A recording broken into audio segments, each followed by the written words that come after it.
boy, he had some great stories to tell. Oh, did you get Stu Myers? He was the fucking PD there when this happened. The return of whatever, the Howie Kogan stuff, and then all that shit. There's just so much history of Q107. He had some great stories to tell. Hold on, we're coming back here. Stand by. He was the fucking PD there. That's us right there. We sound good. All right, good. You're going to tweet something out here, and then I'll retweet. Yeah, I just got the link. Okay, beautiful. And there was, of course, don't bury the lead. Hebsy was on episode 107.1, so we got a taste of Hebsy.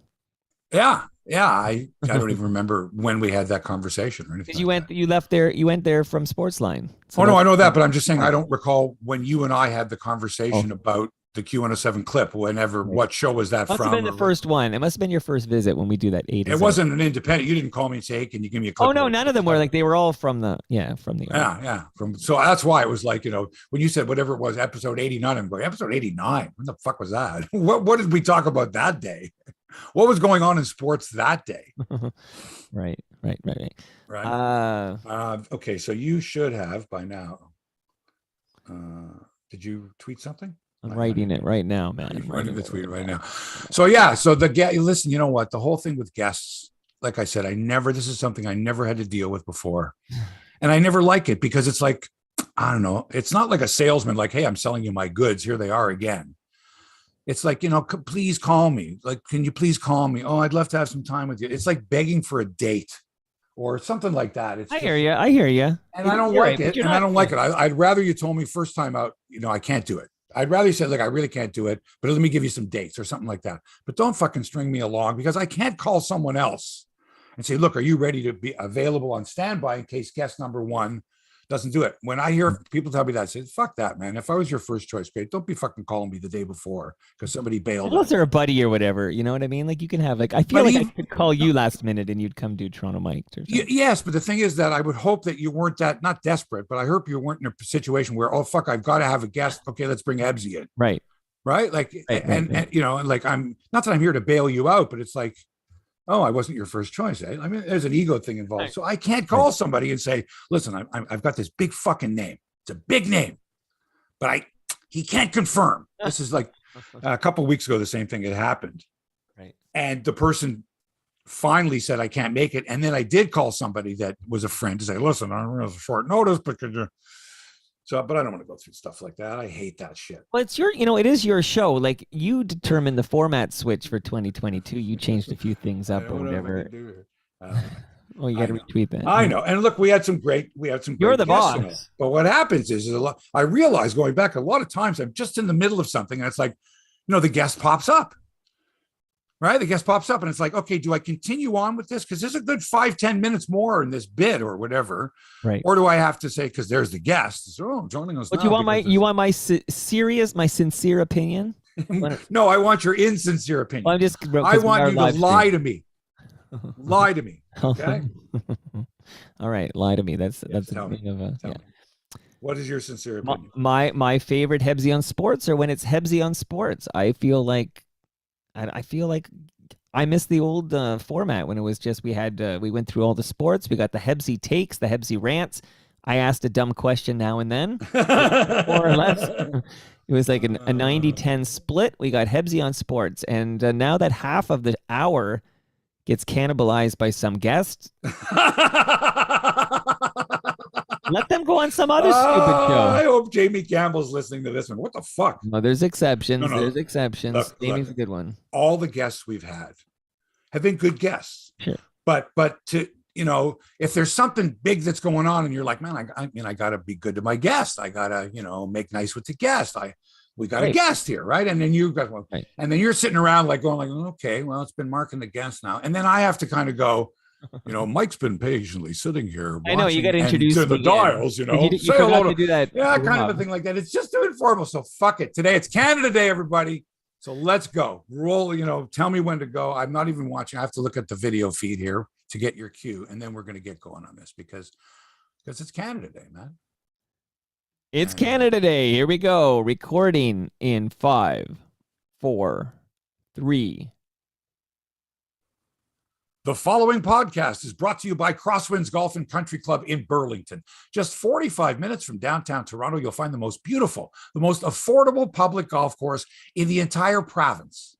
outstanding customer service, $1 million views, fabulous food, great beverages, terrific driving range and practice area, and of course, a championship golf course that's always in beautiful condition. And the people there at Crosswinds, they love you long time. Okay. It's all about customer service. And you know what? If you book your tee time online rather than phoning in and then getting my voice on the phone, directing you to the pro shop and then waiting for the person at the pro shop, forget it. Save $10 per golfer if you book online. That's $40 per foursome. So you can have enough money saved to enjoy lunch at the Back Nine Bistro. Fabulous. Go to crosswindsgolf.com, book your tee time, save some dough. And when you get there, don't forget, tell them Hebsy sent you. Now, Mike, let's start the podcast.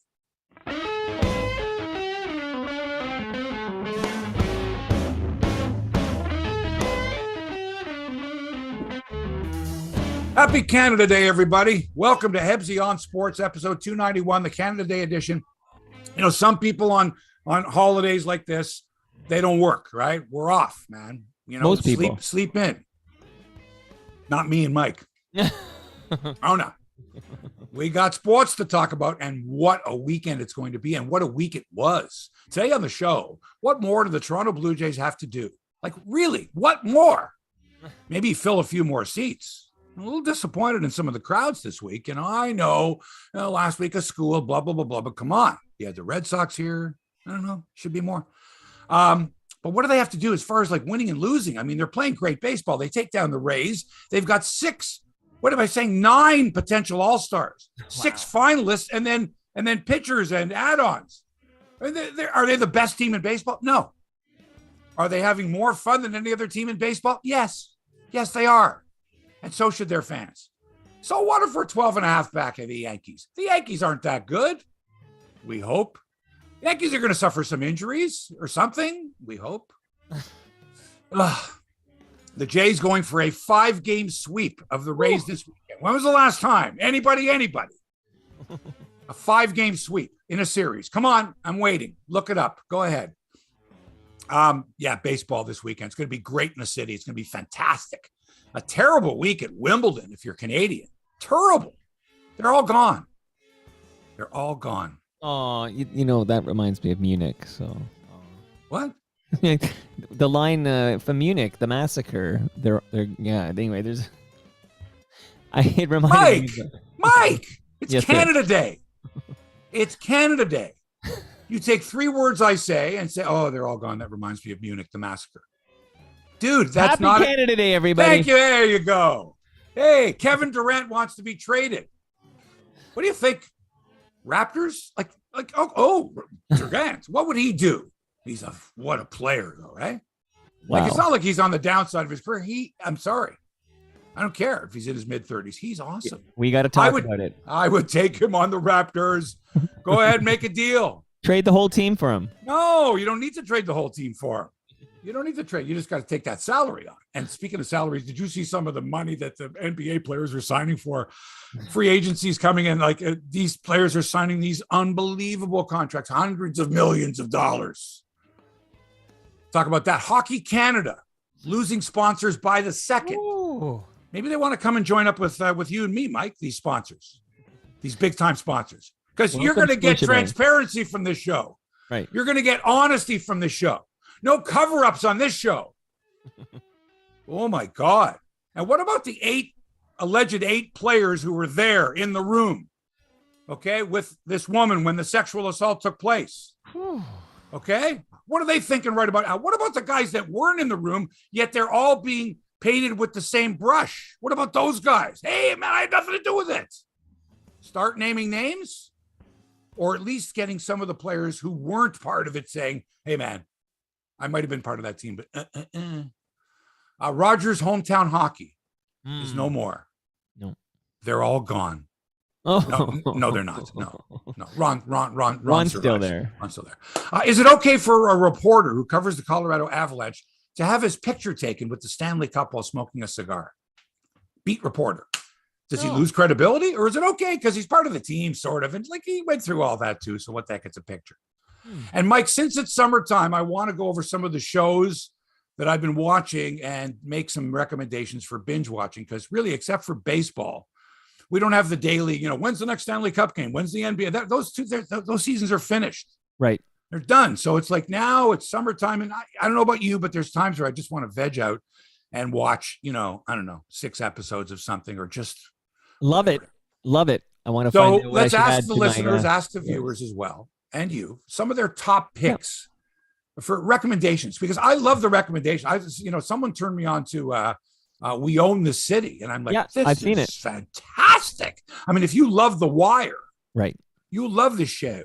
Yep. Show, because it's Baltimore. It's the show, right? The Ravens. The Baltimore accent is not unlike the Philadelphia accent, and if you kind of look at a map, they're not that far from. You know what I mean? They're sort of that Philadelphia, Baltimore. Right, you have to be able to say Baltimore type things to get it. The show, but this show, We Own the City, is so good. Absolutely, absolutely, really, really good acting. So yeah, we'll ask you about that, and yeah, we're interactive, baby. Like all you have to do if you're watching this on YouTube, which that would be the only way at this particular live point that you could get through, is just type in your question or your response or whatever else. And we'll do that. Drilled or plunked, Mike? I hear this when a guy gets hit by a pitch now. I plunked him. Oh, he drilled him. So I want to know the difference. I want to know if a pitcher hits another guy. First of all, no pitcher is ever going to admit that he threw on purpose. No pitcher will say, no, it slipped. It slipped, right? Right. And every batter that gets hit is like, you fucking did that on purpose, I think. Right. And there's occasional times where the guy goes to throw a big roundhouse curve and it gets and the batter kind of ducks. It was only 72 miles an hour. Dude, I'm sorry. I know 72 miles an hour is nothing compared to 95. Right. Right. But I mean, if you're going to get hit by a pitch, it depends where you're getting hit. That's another thing, right? Like someone says, not up by the head. Sure. But don't be throwing it like at your knees. Like you don't, like if I'm a base stealer, if I'm Bert Campaneris in the 1972 championship series for the A's, and I've been stealing bases on the Detroit Tigers left, right, and center, running roughshod, okay? And you're a Detroit Tiger pitcher, and you're frustrated as hell. Let's say your name is Laren LeGros, and you're like, fuck this. I'm not just going to hit this guy. I'm going to hit him and take him out, right? I'm going to hit him like I'm going right for his kneecap. I'm going for his kneecap, right? Right. Like think about Tanya Harding and the kneecap. Okay, like going for the eye or the head or the shoulder is nothing if it's a figure skater. It doesn't do anything. She can go out there with, with a bad arm and probably still do it. You go for the kneecap. She's a figure skater. Right. He runs the bases. You fucking go for the kneecap. So he threw at him. This was in the championship series, and Bert Campaneris got up and took his bat and threw his bat. Like, how would he throwing it like a dart, a combination of a dart and a javelin? Wow. He fired the bat at LeGros, who had to duck. Right? Find the video of this on YouTube. Wild stuff. I would say in that situation, okay, that he was drilled. Yes. He wasn't plunked. He was drilled. So I kind of go through that because it's plunked kind of sounds like, oh, he just took a little plunk. It depends on the velocity of the pitch. Does it? Yeah, I think there's a threshold. At some point, a plunk becomes a drill, depending how fast the ball was thrown by the pitcher. I don't know about that. I don't think, let me put it this way. I don't think Bob Gibson ever plunked anybody. I think Charlie Huff or Phil Niekro yes, for sure would have plunked somebody. That knuckleball went and hit a guy, right? 67 miles an hour. The other thing is that those backdoor sliders or whatever that end up hitting the guy on the big toe, right? Like, is that a plunk? Is that a drill? Like you weren't, was it a drill? That's not right a drill. The toe. No. It's where it hits you too. Right. Hits you on the elbow. Or if I hit you in the bum, like on the meaty, fleshy part of your bum, that's where you want to take it. You know what I'm saying? If I'm going to throw at you, but I mean, there's certain areas, like I guess, like like above the letters. And as I recall, Hebsy, having done this with many years with you, talking sports, which I love every Friday morning, but you were sort of an advocate for the code, the baseball code, where you would throw at a player. Throw at a player. Yeah, at, not to hit. Okay, right? But you would give him some chin music, and your aim is. Well, no. See, true. This is where you got this idea that every time you brush a player back, a brush back, it's got to be up around the head. Not true. Not true. Okay. And if you've noticed, okay, when you watch the replays of some of these up and in pitches, as I like to call them, look at the bat. Look where the batter's head is when the pitch is delivered. Right. Like, take a look where his head is in In the response strike to zone. now. And I throw one that's got a little bit of a tail to it, and you're leaning Right. in a little bit. And yeah, you're damn right. It looks like whoa. And of course, the player gives it, he gives it the old Olay, like he gives it the Lourdes Gurriel Jr. Right. Right. And let's face it, there are some players who, when they get hit, or they can be a little more dramatic than other players. Like, I remember Mike Matheny took a fastball in the jaw. He never flinched. He's spitting blood. He never flinched. Walked to first base like nothing happened. And I've seen other guys get hit where they've down and they're dancing around and they're in incredible pain. Like a soccer player. Yeah, and you're going, oh my God. And then 30 seconds later, they're a bounce up and walk to first base. Right. Oh, wait a minute, man. You just looked like you were dead. Anyway, there was this whole thing about plunking or drilling or hitting or whatever. And was it intentional? You'll never know if it's intentional. You can't measure intent.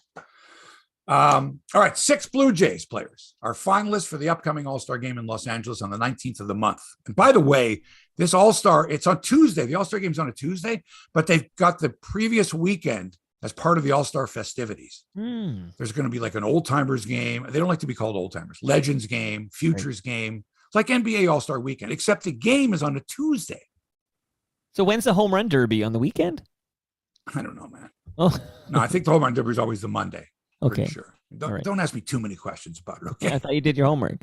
Well, I am doing my homework. Okay. Here it is. Alejandro Kirk, Vladimir Guerrero Jr., Santiago Espinal, Bo Bichette, George Springer, and Lourdes Gurriel, all finalists already, announced as finalists. Now, you could possibly add, and likely, Alek Manoah, who might well be the starting pitcher, but for sure he's going to get an All-Star or not. Jordan Romano. What about Matt Chapman? I mean, I know you can't do every position player, but Matt Chapman's been fantastic.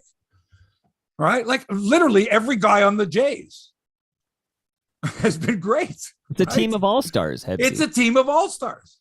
But even after beating up on Tampa yesterday, they are still looking at a wild card spot because of the incredible New York Yankees running away with the East. Consider this, Mike.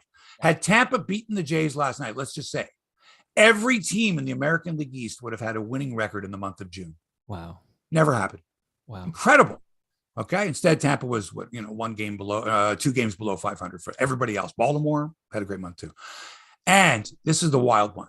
Okay. While the Jays have been playing such really good baseball this month, the Yankees and Red Sox both played above 750 baseball. Wow.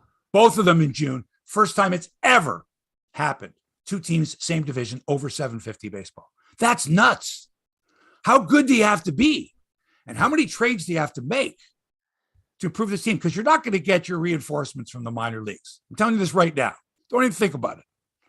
You're already carrying Bradley Zimmer as your 25th, 26th guy. You got a bullpen that's who knows, right? A starter goes into the 7th inning. People go, this is great. 7th inning. Look at Kikuchi last night. Wow. Think about it. You're using your relievers every night. And like even last night, like we're going, oh man, Kikuchi, he was terrific. Terrific. The team is so much fun to watch, especially when somebody has to talk to a player that doesn't speak English and you need the interpreter. That to me is hilarious. That should be part of Blue Jay culture. That everything we do should be multilingual because we've got a Korean pitcher, we've got a Japanese pitcher, we've got many Spanish speaking, but from different parts of Latin America, or you know what I mean? But you've changed your tune on this one, Hebsy. Well, no, you have to embrace it now because it's so ridiculous now. Okay. Like, come on, Mike. Yeah. An interpreter runs out to the mound with Pete Walker. Like, how does this work? Right. Like, you think Pete Walker goes to the interpreter, get your ass out there. I don't speak a fucking word of Japanese. Let's go. Does he? Does Montoyo go over there and say to the interpreter? Right. Does the Japanese interpreter for the Jays speak Spanish also? Because that to me would be the best. Right. Get the Japanese, there's got to be one guy out there somewhere that's a Japanese, Korean, Spanish, English interpreter. Got to be. Woo. Find that person. Because when I see the interpreter run out there with Pete Walker, it's hilarious. Because Pete doesn't run, he kind of whatever. And the interpreter's kind of got the little choppy steps. I'm sure he's a nice fellow.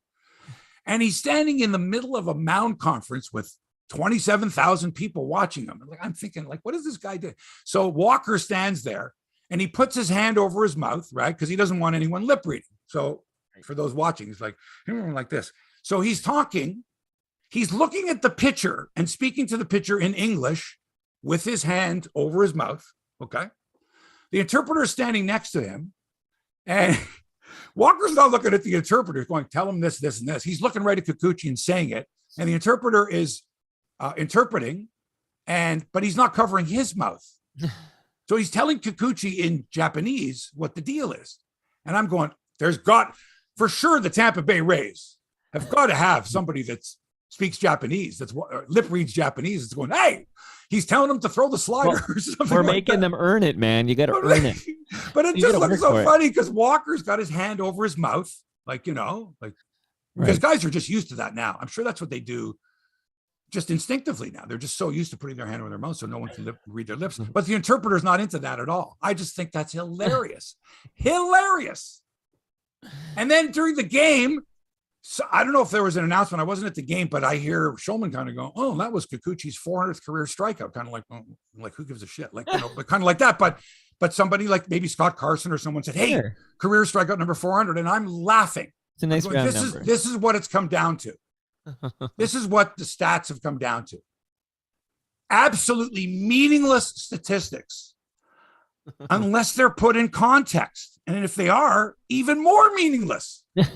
Because Nolan Ryan once struck out 383 batters in one season. Right. You see, if I'm producing the show last night and they go, you say Kikuchi, that is his 400th career strikeout. I'm like, okay, I'm going to put up a graphic immediately that says career strikeouts. Okay. You say Kikuchi 400. Right. Most strikeouts in one season. Nolan Ryan 383. Right. That's context. People go, 400 strikeouts is nothing. And that's what I'm going, and they had to acknowledge it. And then, I think they did a PA thing because the crowd kind of went, or they put it up on the board. Right. People don't know. Not everybody knows. I'm trying to come up with a parallel, a comparison between how meaningless 400 strikeouts is in the career of a major league pitcher. It's like announcing this was his 50th career home run, right? Like it's like 50th career home run. Who gives a fuck? I need context. How many other pitchers have reached 400 strikeouts in their career? 1,000? 2,000? Right? I got to have context. Stop throwing out stats, please. At least we haven't got to the point where they're doing silly things like, oh, that was his 500th plate appearance. Like, no. But this one, How about this one, Mike? No player in the first 47 games of his career has done stuff like that. Like picking out random numbers. Like nobody because the next day the next random number. Nobody in their 48th game has ever done this. Nobody in their 40, you know what I mean? Right. So it's starting from day one. I'm sure back on the fourth day of the season, no one in their first 4 games had ever done this before. Enough. So the Jays win 4-1. We got 4 more against the Rays. We're going for the sweep. Tonight, Jose Barrios or Barrios. And we don't know which one we're going to get. We could get the Barrios, and we could get the Barrios. He goes against Tampa's Corey Kluber. That should be a good matchup. And then tomorrow, a day-night doubleheader. Not the old-style doubleheaders, 2 games for the price of 1. Not the 1-7 innings and 9 innings, shit like that. No. First game starts at 12:07. Get there. Batting practice is at 9:30 in the morning. I don't fucking know. Kevin, can you imagine? Can you serve beer? Like, could you have a beer at 11 in the morning? Yeah. 11 is when you can start serving 11 in Ontario. But not before. So if I'm there at 10:45, I want to watch a little beat, have a beer. No. Nope. Got to wait 15 minutes. But it's Canada Day weekend. Well. Okay. Kevin Gosman against the amazing left-hander Shane McClanahan. Boy, is this guy good for Tampa. He's good. That's the first game of the doubleheader. That's the lid lifter. That's actually, that's a game. That's the day game. Right. And then in the night game at 6 p.m., because remember, they got to get everybody out of there, right? Right. So if the game goes extra innings, even though it's a noon start, if it goes, let's say it goes 4 hours. Yeah. It's possible, right? Totally possible. Yeah, of course it's possible. 4-hour game. So now, so you're out of there 4:07. Get everybody out. Get the fuck out. Let's go. Out. Because we got another game at 6:07, and we opened the gates for that at 5:07 or whatever. Right. Right. And there won't be any BP before the second game. Everybody already had a first game. It'd be a little bit of stuff, but not much probably, right? when can you come in? When can I come in for the second game? So it should be a fun Canada Day weekend, regardless, in the big smoke. Looking forward to it. And Hebsy, for my birthday, my oldest daughter bought us tickets to the Sunday game. So I'll be at the Dome Sunday with my daughter, Michelle. Fantastic. What a great birthday gift. I know. So thoughtful and amazing. Yeah. Great. 500 level or down? Yeah. Five. Yeah. Five, so, those are the best seats. Those are the best seats. And having gone, listen, I've gone to enough events now. My girlfriend, Serena, is a diminutive young lady. And I never realized it because I'm well over 6 feet, that to sit at a baseball game or at a concert sometime or a movie or whatever, there's nothing you can do when it comes to sight lines. You're stuck. You're stuck. You got to bring a couple of phone books. I never experienced this ever. I can. No, because you're not diminutive, young or a lady. You're over 3. Right. But I also have a neck like a giraffe, and I can look around. But I mean, so I never realized how difficult that was. Right. And we had these great seats, and the guy in front of her had a big, huge head and was tall, right? And the poor girl spent the whole, like looking around, like it just. Oh, I know. So you have to. So I have to find seats that are in the first row of like the upper level or a balcony or so, where there's where no one can possibly, impede her view, obstruct first row of the 500s. Those are the Hebsy seats. There you go. So I'm looking for those. Okay, let's go to hockey now because there's a lot to talk about here, and it's all over for Rogers Hometown Hockey. Now, Mike, this is not a surprise. No. This is part of the cost cutting. The new executives at Rogers. Apparently, the woman who is the new executive is the type that just loves to cut costs. Like that's why they hired her. Right. She's just a cutter, right? I don't know her name. Like I said, I'm glad I don't work in that business. But that's the rumor was. Oh yeah, because this Jordan, what's his name? Jordan Banks. Yep. Who supposedly was like the next boy wonder or whatever. He's out. So anyway, this woman is like cutting. So the first thing was like, okay, let's take a look at Rogers Hometown Hockey. It had a good run. The idea was great. Did you watch it? Because there were never Leaf games, so I never saw it. Like I only watched Leaf games. Is that terrible to say on Hebsy on Sports? It would be like, I don't know, Calgary versus whatever it would be, Calgary versus Nashville or something. Like I wouldn't tune in because I don't have time for that in the regular season. I'll watch that game in the playoffs. But you watched Rogers Hometown Hockey.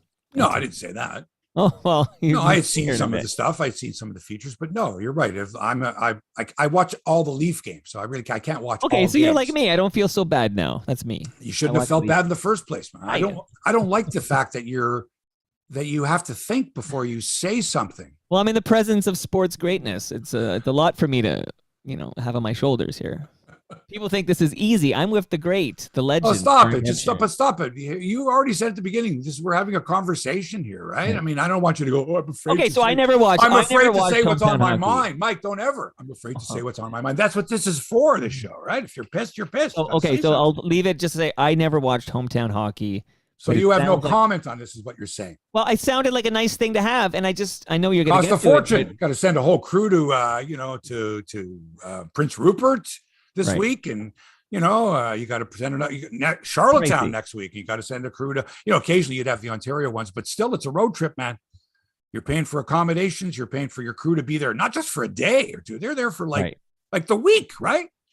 Like they're doing Ron and Tara Sloan are doing, pancake breakfasts and rallies and special features, and it's being promoted on all the Rogers platforms, coming up this week on Hometown Hockey. We visit home of blah, blah, blah, blah, and we'll talk to the junior team from so-and-so. And now here we are on the desk with 11-year-old Caleb Smith, who plays for the AAA Kelowna Rockets. You know what I mean? But it's interesting how we are like, okay, it's expensive. Of course it went. But it's like, you got lots of money, Rogers. Like maybe some things you have to pay for some things that are good things to have for the sport that you are so invested in. Like, I don't know. Like, so what if it's expensive? Like some things cost money. Like, why is it that all these things that are pricey have to go because Rogers is so poor? Have you looked at their books lately? They're not poor. I have not. I have not looked at them. It's a public company. You can check it out. It turns out they're not poor. Like I looked into it. Rogers. I got nothing to do with them. I got nothing to do with them. You see, I'm not on. I don't have any Rogers services.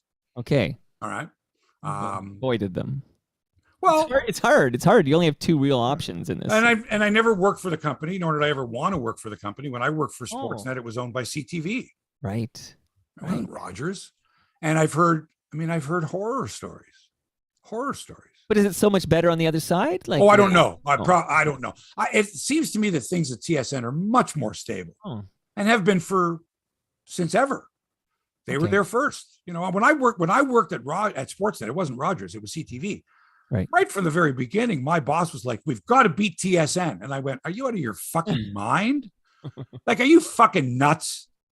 Like, TSN had like a 15-year head start, right? And they were on every cable system. You guys, people got to. I mean, it was a tilted field at the beginning, right? You should have said, "Okay, well, you're gonna have to cough up $6 billion for exclusive rights." I told you what happened with me. You know, I got sold a bill of goods. Oh, you'll be the 6:30. Oh, Scott Moore did this. Oh, you'll be the 6:30 anchor and whatever. And it's like, oh yeah, by the way, there's 4 time zones. You got to go 4 different shows. You got to do, even though you live in Toronto, you got to do a show and pretend that you're living in Eastern Canada, right? Right. Because the lead story is going to, for the first one that you're going to do this is only going to be seen in Eastern Canada, Montreal and East. That's it. And then the next one you do, that's going to be seen for like Ontario. Right. Only people in Ontario will see that one. No mention of any, it's Ontario specific. And then half an hour later, you're going to do another show, or no, 2 hours later, you're going to do another show that's strictly for Western Canada. Right. Now, you know what Western Canada is for someone from Ontario, right, Mike? Winnipeg. all of Manitoba. Right. All of Saskatchewan. Right. All of Alberta. All of it. Right. So if Regina happens to be playing the same day as the Winnipeg's playing, the same day as Calgary's playing, the same day as Edmonton's playing, well, you got to come up with the lead story, buddy, even though you don't live there. Figure it out. And then half an hour later, guess what? You now live in BC because you're doing an entire sportscast for the people of BC. Okay? You got to mention all the BC teams, the Vancouver teams. You got to mention Simon fucking Fraser University. Sorry. I didn't mean to say it that way. But you have to mention, on this one, I had to mention Simon Fraser University. I couldn't mention the Leafs or the Blue Jays because it's BC specific. It drove me nuts. 5 days a week to do this. That was 20 years ago, man. And it was a bait and switch, right? Like, that's the key to this story. Like, if you were told that's what you're doing, then you took the gig, then nobody feels. No, I was told that Scott Moore was going to be my boss. Okay. Not this fucking hump that put his resume on Scott's desk on a Friday of a long weekend saying, I'd like, I'm applying for a job. You're the new sports director. That's the way it was. Who the fuck was this guy? Unbelievable. Anyway, so much for that. Okay, so you never worked for Rogers, which I think is a fun fact. I think most people would be surprised by that. Why? I just think that you've done so much in your illustrious sports media career that people would. What have I done? What have I done in my illustrious? Well, first of all, people have to realize, you never worked, because Rogers has owned 590 for a long time now. You have to understand something, Mike. When I worked in the business, a lot, it wasn't corporate owned. Companies weren't corporately owned. It's like telemedia. Well, yeah, that was, but corporate. That's Ontario. You can't compare telemedia. Right? You can't compare telemedia in Ontario with Rogers and Bell. No, absolutely not. No, people in Ontario didn't know what the fuck telemedia was. Telemedia was CKAC in Montreal, and Philippe de Gaspé-Beaubien. People never heard of it. He could have walked down the street with a sign saying, "My name is Philippe de Gaspé-Beaubien." People would not have recognized him, right? But when I worked for Global, it was owned by a couple of guys, right? It was Paul Morton, it was Seymour Epstein, and then it was Izzy Asper, Right. But then you see what happens is that once the big corporations took over, forget about it, man. Forget about it, right? Because you're right. They're looking at their shareholders. Right. Right. The bean counters. That's who they have to answer. They have to answer to. Whereas, when it was run by not individuals, let's say wealthy people, but individuals, it was a different story. They would come down to the newsroom every so often and say hello. You know what I mean? Absolutely. Yeah. And then, the same, and then in radio, the same kind of a thing. It's a sad story. Oh, by the way, do you know what, no one can get in touch with Tara Sloan. Do you know what her status is? I talked to her. No, I talked to her. Oh, what did she say? Please don't use my Rogers email after July 1 because it will no longer work. Right. So she's not, I tweeted this on Wednesday. She's not with Rogers anymore. She's the most famous casualty from the cancellation of hometown hockey. For sure. Absolutely. But she did a lot of backgrounder stuff. I mean, she was there on site and she did a lot of the production that went into that as well as being there live. That was a full-time gig, but also with the pandemic, man, you couldn't do anything. That pandemic killed a lot of things, right? She did other things like Top of Her Game. I remember being promoted quite a bit as like she would speak with. Yeah, that's right too. That's right. You know, it's funny you mentioned that because not that many months ago there were a lot of those shows like Tara's show. There was also Kayla Gray had a show, right? And there were all these shows sprouting up. Is that show gone now? The Kayla Gray show? I don't know. You're asking the wrong guy about that. You're asking the wrong guy. All right, let's talk about hockey. But Tara Sloan, who is not really a sports she's not at all. The world of music. She was in Joy Drop, and of course, I know, but she's not a. Yeah, no, I know you know. She's not going to surface on. She's not going to surface on Sports Center. She's not going to end up anchoring or anything. She's not going to end up taking over for Jennifer. And she's not going to go get one of those sports gambling jobs. That's not really. I don't know what kind of job. What kind of job are those jobs? By the way? No, I mean if you're doing that job now. Are you going to be pigeonholed for the rest of your career as, you're the gambling one here. You're the one that does the gambling. But you know what I think? I think that people who are going to get it now are sort of we're going to wish they got it earlier, the earlier wave when they could latch on to like a sports gambling salary. Like I'm just saying it did prolong a lot of careers. Rod Black is doing it now. Yeah, listen, you got to do what you got to do, man. I mean, no one should ever criticize someone for being able to make $1. No, of course. Ever. All right. You do what you have to do. It's legal. Sports gambling's legal. Okay. Right. Before too long, they're going to do, they're going to look at marijuana advertising and go, okay, this is ridiculous. I mean, if we're allowing gambling and we're allowing drinking and all that, alcohol, right? Well, they have to figure out a way. They have to figure out a way, to make it, to normalize it. But quite frankly, that day is coming too. So who's going to be the first one? Hey man, Hey man, Hebsy here. Hey, listen, man. Back in the day when it wasn't legal, couldn't tell you about that stuff. But now that it's legal, it's the best. You know how many of these sportscasters like to smoke a little pot? No, man, come on. I always assumed you were a stoner. Like I got a good stoner vibe from you. What is a stoner vibe though? Like you enjoy your cannabis. Those that, for example, if I was a drinker, the vibe is completely different, right? Yeah, different vibe. How so? Well, it depends how heavy a drinker you are, of course. But I think that you, Bill King, for example, I think if you dudes get together, smoke a little weed, and then the conversation gets very interesting. Really? Yeah. Well, Bill King, I think he's like the pothead. This is a man who loves. I don't think you should use the term pothead. I think he would like that term. No, I think pothead. It would be. I think if you call someone a pothead, it's similar to calling someone who drinks a drunk, a lush. All right, that's just me. That's the connotation I get. Pothead is not world's favorite pothead. No, it's derogatory. Anyway, Hockey Canada. Yeah. Losing sponsors, but wait, what time is it? They lost another sponsor? Oh no. Jeez, did you say that? I'm talking about the biggest names that advertise in like everywhere have pulled out. All right. I'm talking Scotiabank, Canadian Tire, TELUS, Tim Hortons. The Keg. Pulled out the Keg. Well, the Keg, you can't compare the Keg to Scotiabank. Come on, Mike. It was fifth in line. Okay. I didn't put it ahead of Scotiabank. Right? It was on my list. Even the Keg has said, no, this is how fucked Hockey Canada is. This is what happens when you're not transparent. This is what happens when you take government funding and then you don't show accountability.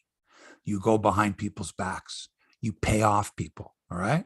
There's silence. Names have to be named. So they're losing sponsors at an alarming rate. Wow. In light of the allegations that up to 8 members of Canada's World Junior Hockey team sexually assaulted a woman in a hotel room in London, Ontario in 2018. Okay. So the big companies have gone, hey, wait a second. Okay. You're Hockey Canada. Okay. You're funded by the government. Did you use government money? Oh no, we never used government money. What did you use? We used all of our surplus, everything that was available to pay this woman. Okay. So she wouldn't name names and fuck us forever. Well, guess what? You should have come clean. And now you've got players who had nothing to do with it. And I know 2 of the players that were there. I can't mention their names. I don't know to what degree, if they knew exactly what happened. I don't know. But I know 2 of them.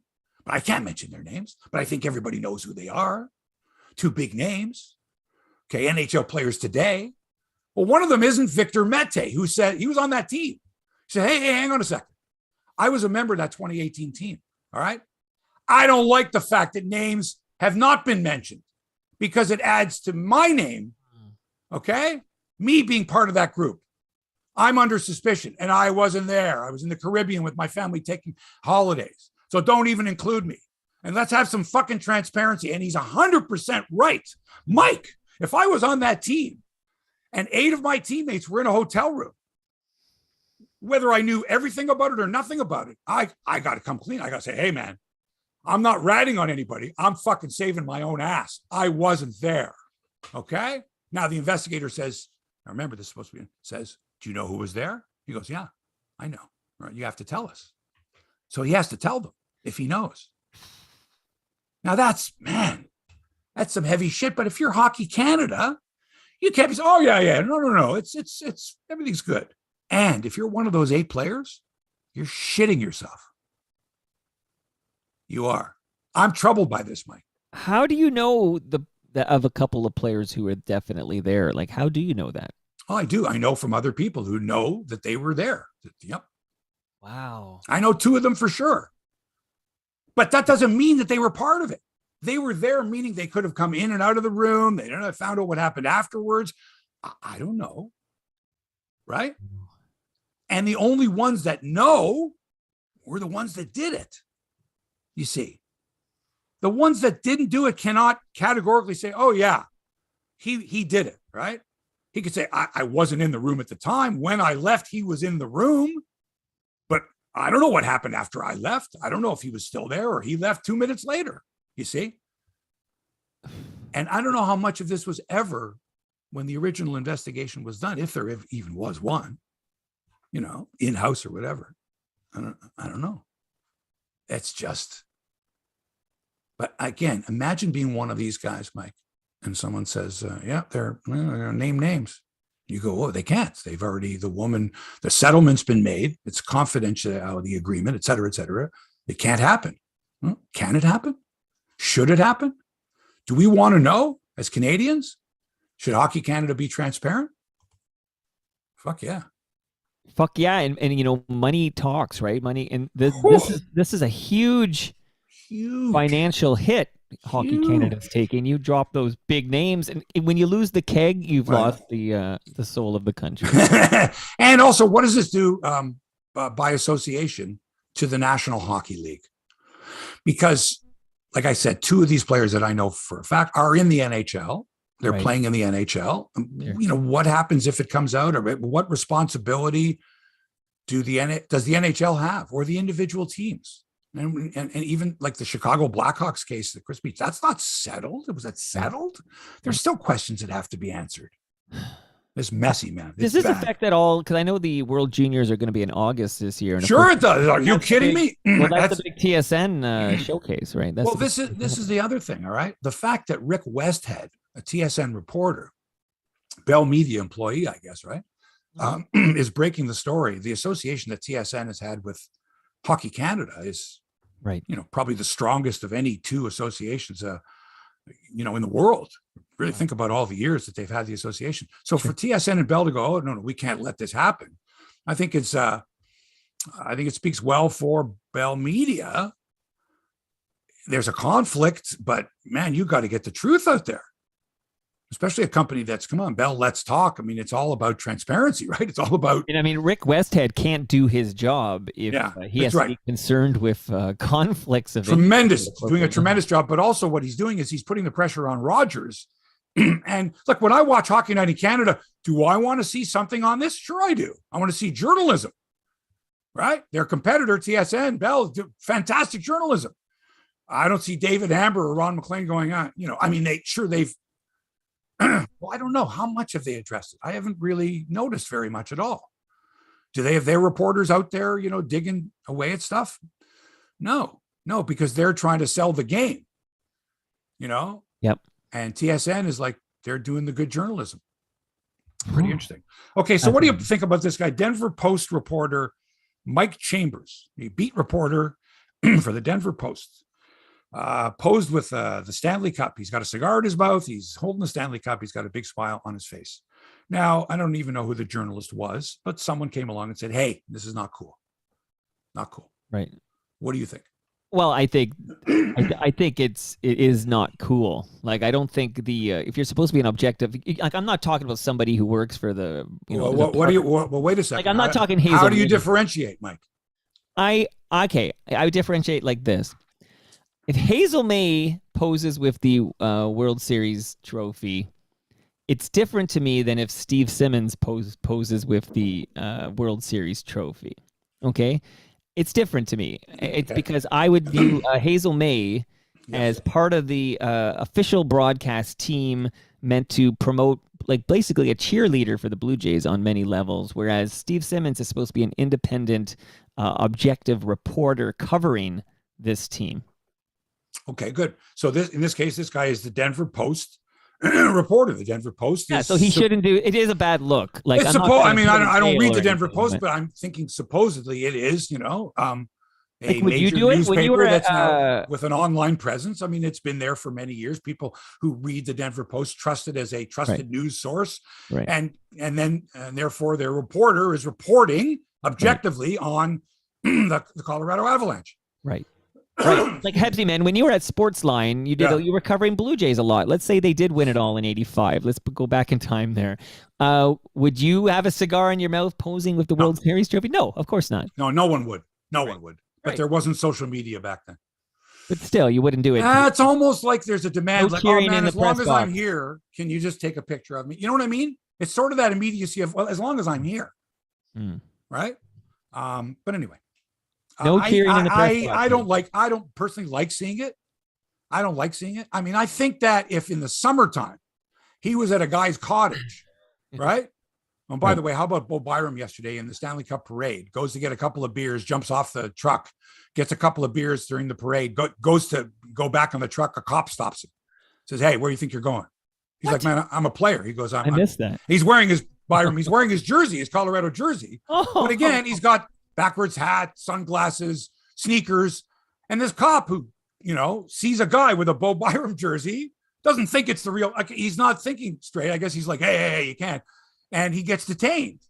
And the fans are like, hey, no, he's a player. And the cop's like, oh, okay. But think about this.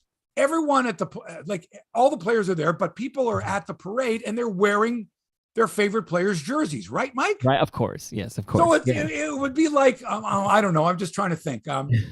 Some kid wearing a Kyle Lowry jersey during the Raptors parade, okay? Right. Runs out to the thing and a cop goes, hey, you're not Kyle Lowry, right? Okay. The real Kyle Lowry goes, and it's possible that this cop sees, a 6-foot-tall guy with a Lowry jersey. He goes, hey. Because he's thinking there's no way the real Kyle Lowry would be right here. So this cop in Denver is like, there's no way a member of the Colorado, they're all up in the trucks and they're waving to people, would be with a couple of beers in his hand.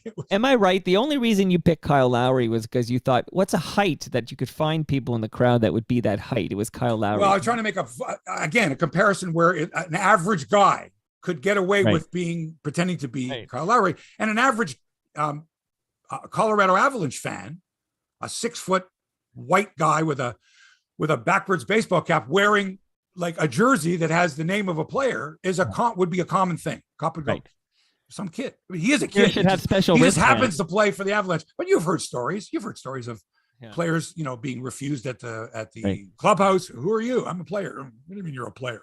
It's all that kind of stuff. Oh, I also heard stories of a former sports reporter who covered the team getting refused at the Dunedin Stadium. Former is the operative word. Okay. Do you know who I was? Do you know who I was? You know who I was. Okay, that's it for the hockey thing. All right. Yeah, I don't think it's cool. I don't think it's cool, but I don't think the guy should cares. Know better. I don't think he cares. I don't think he gives a shit. All right, I have to tell you about this NBA signing. So I'm looking at the money that's being thrown around. First of all, what are the Raptors still? They got some dough that they threw around. Chris Boucher got 3 years, $35 million over 3 years. Thaddeus Young, 2 years, $16 million. That's like bargain money. Right. Montreal's Lou Dort signed for 5 years and $87 million for OKC. But that's nothing, Mike. That's nothing. Devin Booker of Phoenix just signed a 4-year extension for $224 million. 4 years, 224. Okay? Yeah, right. Figure that one out. It's not hard. Ja Morant of the Grizzlies. What a player. 5 years, $193 million. Wow. An extension. Karl Anthony Towns of the T-Wolves, who I believe won the 3-point shooting contest this year, because I didn't have him in my Bodog thing. 4 years, $224 million. That's an extension. 4 years, $224 million. Wow. The Nuggets signed Nikola Jokic. 5 years, $270 million. Supply and demand. 5 years, 270. Mike. That's crazy. Well, there's not a lot of him. That's what they're paying. They're in short supply. That's what they're paying, my friend. That's what they're paying. Right. Tennis, Wimbledon. 8 American men will qualify for the third round of Wimbledon. 8. Oh, really? That's the most American men in the third round of a Grand Slam since the 1996 U.S. Open. Not surprised. 96 U.S. Open. Americans had some pretty good tennis players. Sampras, right? Agassi. I'm trying to think of these guys. Was Courier there? Chang? He was, but Courier wasn't part of that group. Okay. There. But some of them you would not like. There's guys that you were like, what? Who? In that particular year. Right. There was one where 2 American qualifiers played each other in the third round. Wow. 2 guys. I couldn't even tell you their names now. That's how long ago, that's how obscure that they were. Right. Right. I think Malavia Washington was in that group there. I think, anyway. Yeah. So anyway, that was 1996. This year, Taylor Fritz, Francis Tiafoe, John Isner, Jensen Brooksby, Brandon Nakashima, who knocked off Chapeau yesterday, Tommy Paul, Steve Johnson, Maxime Cressy, or Jack Sock. Oh, I don't know which one of those guys won yesterday. They're playing their match was suspended. Well, I have to find this out live. Sorry about this, folks. I have to find this out live. Where's Gerstein when we need him? Well, no, I'm just saying I have to find out. My shout out to Brian, who's I know. Canada Day messes with people's routine. I need to find out here what happened at Wimbledon. People are sleeping in today. Because Jack Sock and what the hell happened here? Want me to look it up? Oh, I got it right here. Hang on. Live for set. What happened with the Jacks? Oh, it was yesterday. Yeah, they suspended it because the outside courts at Wimbledon don't have lights. They don't have. Sock won it in the 4th set. Yep, 7-6. Yep, 7-6 in the 4th. Okay, good. Okay. So it's Jack Sock. So eight Americans. Okay, into the third round. How many Canadians? None. 0. Male or female? None. Felix Wow. Auger-Aliassime out in the first round. Played terrible. Chapeau out in the second round. I mentioned he was a semifinalist last year. Remember? Chapeau went to the semifinals last year. Right. Man, he's been terrible this year. He's lost 8 of 9 matches this year. He's brutal. I mean, brutal. And his temperament, and I don't know what it is. And Bianca Andreescu, who I bet at 33-1, got her ass kicked out in the second round. Wow. And last week she lost in the final of a 250 event. So there's, the Masters 1000s. There's Wimbledon, the points don't work this year, but still it's a major. And then there's, the 500 events, and then there's a 250 event, which is kind of like, the lowest rung. And she couldn't even win that. Lost in a final there. And you once called her a flash in the pan. You're still. Yes, yeah. She was awful. She proved otherwise. At least she did. I will say, at least she climbed the mountain, because a lot of the times we see these Canadian tennis stars rise and they get close and they get a nibble, like Milos, etc., and they don't actually win it. But at least she brought home a U.S. Open title. Yeah, she's really got even her attitude after the match yesterday was kind of like, when I was 19, I was full of, swagger, and I felt I could beat anybody. And I don't have that confidence now. The other thing is that there's other players that have developed since she won the U.S. Open. Right. Even though Ash Barty has retired, even though Naomi Osaka has chosen not to play as nearly as often, right. You've got Swiatek now. I mean, with the exception of Serena and maybe Kerber, and I'm trying to think of the other American girl, Andreescu never really did play the great players when they were in their prime. She never really played Barty. She never played Osaka. You know what I'm saying? So when in 2019, when she had that run, and believe me, she beat everybody that took her on. She was terrific. She never really had the opposition for a long enough period of time where she could be at that high level. Because after that 2019, if you remember, she got injured and then COVID, and then she just never had gotten it back. But in the meantime, many a young female player has come to the fore, and some of whom are younger than her, right? You know what I mean? Sure. And are playing much better tennis. I mean, her opponent yesterday just was whacking her all over the place, right?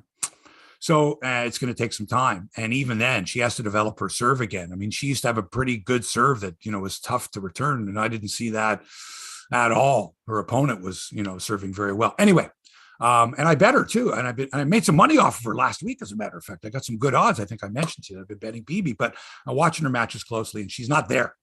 She's not there. And Rebecca Marino, who made it into the main draw, had match point in her first round match and then subsequently lost like the next 4 games and lost. Part of my ignorance. How old is Marino? She's about 30, I think. Okay, I figured she was okay. She was a very up and coming player. I'm going to say a decade ago, and had some serious issues with social media, bullying, and that type of thing a long time ago, and then just basically retired. Like, didn't even play competitive tennis for a number of years. But she was a very good player, and I still think she's a good player, right? And sometimes you play your best when later in your career, when injuries or other issues, don't take their toll. I think that's going to be the way with players like Naomi Osaka. I think she's got her brand and she can play tournaments that she wants to play when she's comfortable playing. She may never get to the competitive level she was once at, but I think that's one of the problems with tennis, and maybe especially women's tennis. They're just burned out. And it's such a lonely existence. It's just you out there, man. It's you and an opponent. There's no other factors. There's no, my coach did this, I'm firing my coach. It's got to be really difficult, very lonely. Right. Leila Annie Fernandez, maybe our best bet, out for quite a while. She had that foot injury that was a break. She broke the top of her foot. Ooh. So that's never easy. Golf. I'll be playing crosswinds a few times this week. Got some holidays coming up. I think a lot of people combine the Canada Day weekend with the 4th of July. We got, which is coming up next Monday is the 4th. Going to make a whole big holiday out of that. It's great. It also means that the golf tournament of the week on the PGA Tour is the John Deere Classic. This is sort of one of those tournaments where, the big pros usually skip these. Like Tiger, I don't think ever played the John Deere Classic. This is Mickelson when he was on tour. This is the skippable one in the searing heat in tractor country, that kind of a thing like that, right? The one that the guys would choose. This is why they went to the Live Tour. So they didn't want to have to go to the John Deere. JT posted 9 under 62, first round lead at the John Deere Classic. 2 shots back is Burlington's Michael Glick, who I'm sure has played crosswinds before. If not, I've told you, standing invitation for Michael. Michael's ranked 175th in the FedEx Cup standings. He got a good opportunity here. Not nearly as difficult a field, much more wide open field. He's at 7 under 64 after the opening round. Adam Svensson, another Canadian who's ranked 100th in the FedEx, is tied for 11th at -4. David Hearn is at -3. Nick Taylor at even par. The reason David Hearn's even playing in these types of tournaments is, he might even have some kind of an exemption in this tournament, or sponsors exemption or something. But he played it. Like, this is the one where it's like, oh, good. The John Deere, not as tough a field. I got a chance. Nick Taylor, another Canadian involved here, even par. At the Live stop. Oh, yeah, they're back. The Live tournament's back in Portland, Oregon. Carlos Ortiz, 5 under 67 for the first round lead. Dustin Johnson, next at -4. Pat Perez at -3. Brooks Koepka, -2. Bryson DeChambeau. These are big names, Hebsy. Even par. That's what they want. Phil Mickelson could only manage a 3 over 75. What the fuck does he care? He got 200 mil. He doesn't care. Graham McDowell, a 79. Doesn't care. Got paid 125 mil. Everybody gets guaranteed money. No cut among the field of 48. No stress. I mean, what? Come on, man. To hit a golf ball. What to say? Oh, no. PGA Tour. That's fine. Mm-hmm. But you can never, I don't think you could ever say to a professional golfer, took the money, eh? Man, the competition looks pretty good over there. I don't mind competing against those. Those are good players. You want to, if that came to this part of the world, I would go. I want to see great golfers on a great golf course. Don't you? No, but that's you don't want to see great golfers on a great golf course. Well, I've never been to a golf event. It was more of a rhetorical. It wasn't specifically right up your alley. But a lot of people you want to see the best, don't you? It's almost like in radio when they say you're only as good as your call letters, right? Like I feel like maybe I can go on Chum FM and I'll have a big audience because Chum FM is the brand or whatever. So the fact that it's not PGA, like I feel like a lot of golf fans are not going to buy in because it's not a PGA event. Am I crazy? Am I out to lunch? Set me straight. You're totally out to lunch. Let me ask you a question. If there was a women's professional hockey league team in Toronto, they played a full schedule. Yeah. Would you go? It's different. There's no, what is that cannibalizing? Like it would Would be you, more. would you go? Would you go? I don't know. Maybe if I take my kids. Fuck off with I don't know. Mike, would you go or wouldn't you go? I'm very selective where I go, but I might go. Let me rephrase the question for fuck's sakes. If you had a chance to go to see the Toronto Maple Leafs play, would you go? Yeah. Okay. If you had a chance to see a women's professional hockey team in Toronto play, would you go? Sure. No, you wouldn't. Oh. I don't think you would. I think you're a hockey fan. You want to see the best. You want to see the Leafs. Okay. If there's another, the Toronto Toros came back and they took a couple of Leafs or whatever, maybe Nylander's on the team and stuff, and they signed with them because the big money was tossed around. Like, it's still not the NHL. It's still not. No, but wait a second. But did the opposition have Sidney Crosby? They have. Was Ovechkin playing for the opposing team? Maybe one of those guys. Sure, one of those guys. Then I would for sure go.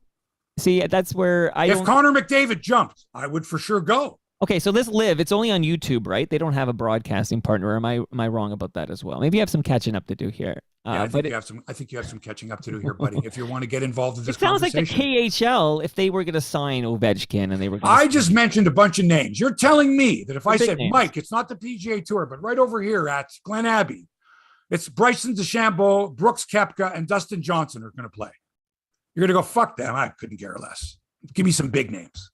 What a great conversation to have, though. What's bigger, the brand or the individual? But in golf, it's the individual. Tiger Woods starts his own tour. Okay. You're going to go, oh, fuck, I don't want to see Tiger Woods. I want to go watch whoever the leader is at the John Deere Classic. I forget his name now. Come on, Mike, come on. All right. I don't care what the sport is. I don't care what it is. Are you watching the live? You're watching on YouTube? Yeah, if you're talking about the best in the business. Right. Look, best musicians in the world. Okay? Maybe not my style of music. World's greatest cellist, Yo-Yo Ma. Different. Yeah, I'll go for sure. He's the best in the world. Right. Best golfers in the world. Best golfers. Guys hit golf balls. All right. Knock in putts from 30 feet. Drive the ball 350 yards. And How's this? I will go and watch.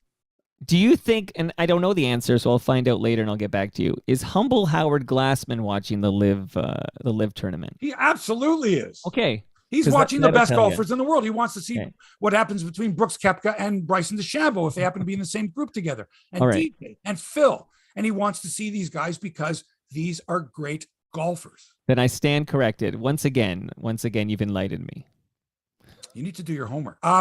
Robo-umps by 2024 in baseball. What do you think? Robo-umps. The time has arrived. But can I ask you a question? Jamie Campbell last week on your show said something about, he reminded me of that curveball that the bottom drops out of it. So this robo-ump picks up where it crosses the plate, right? It doesn't matter where. I don't know. If this technology works, like I see the line calls in tennis and it seems to be pinpoint accuracy and everybody trusts it. Yeah, but the lines never move.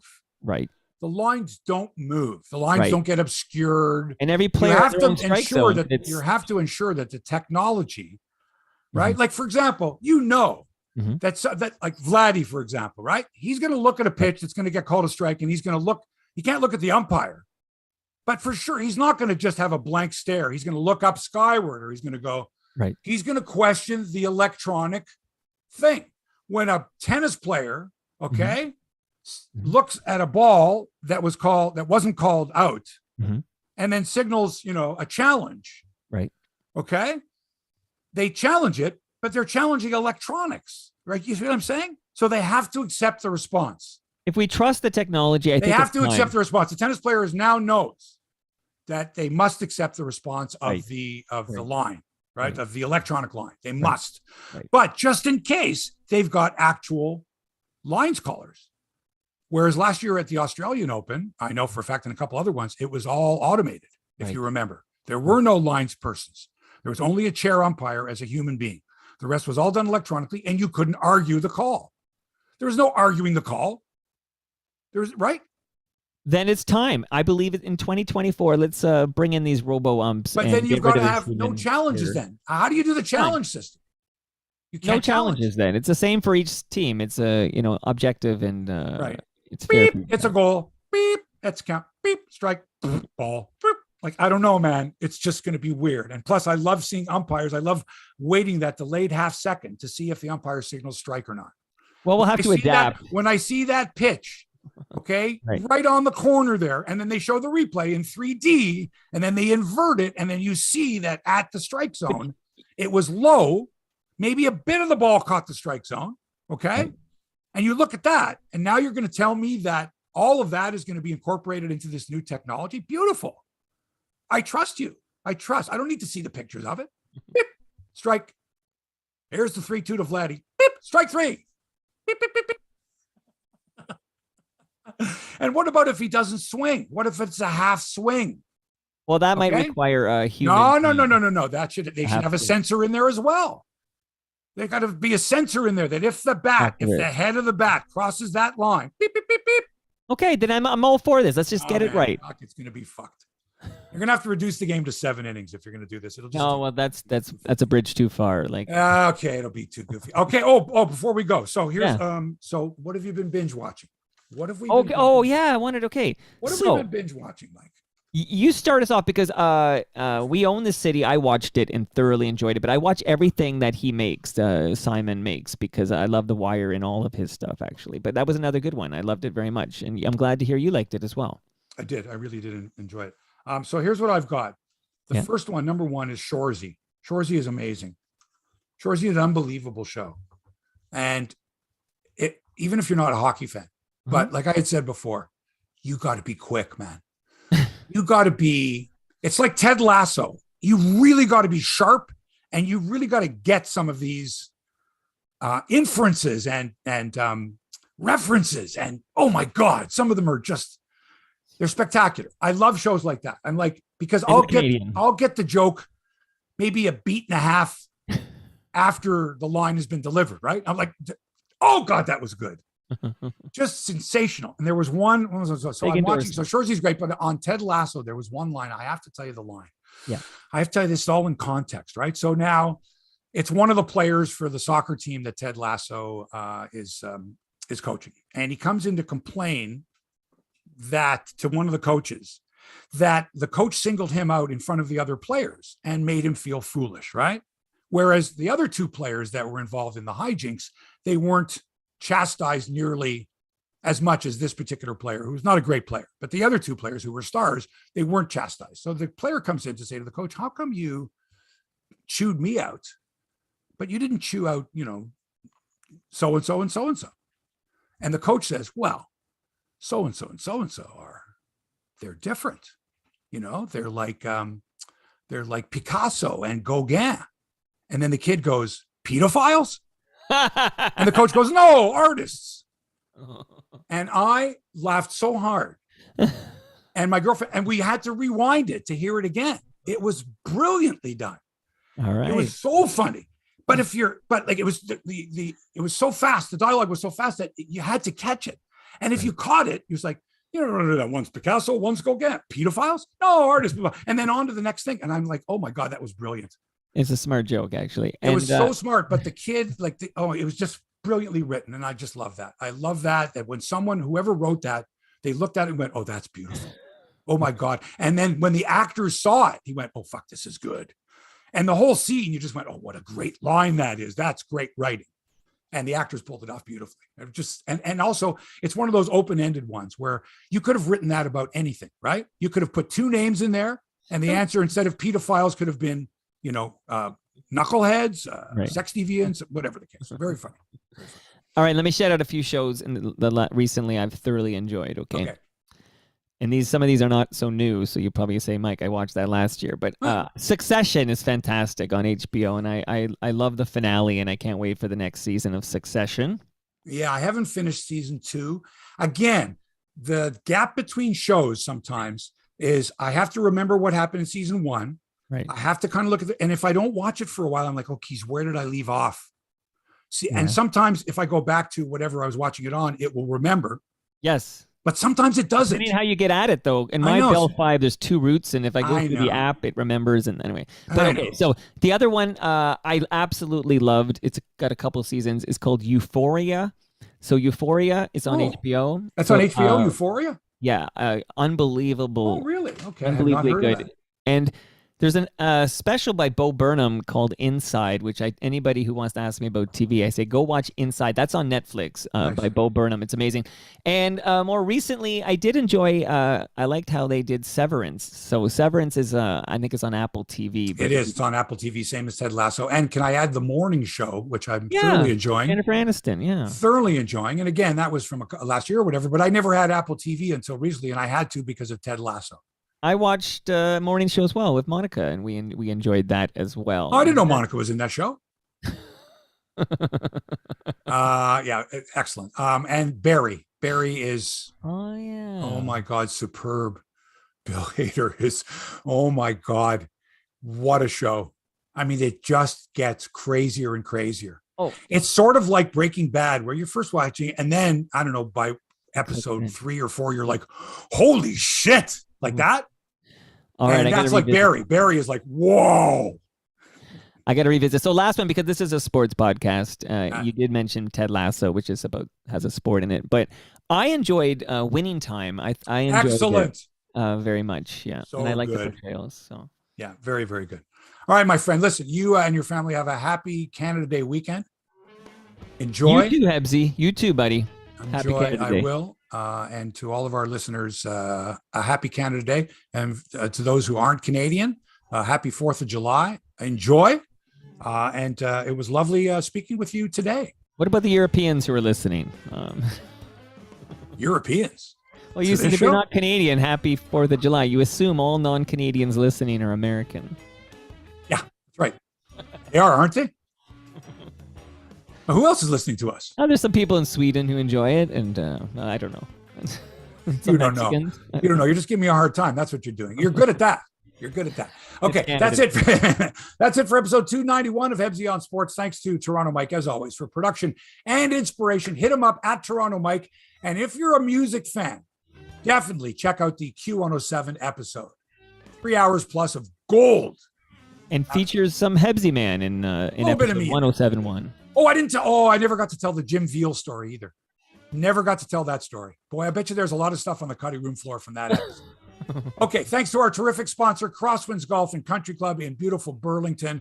We love it there. Go to crosswindsgolf.com, book your tee time online, and save $10 per golfer. Such a deal. And thanks to you for allowing us into your headspace. Love having you on the show. Back with another episode next week. Until then, so long for now.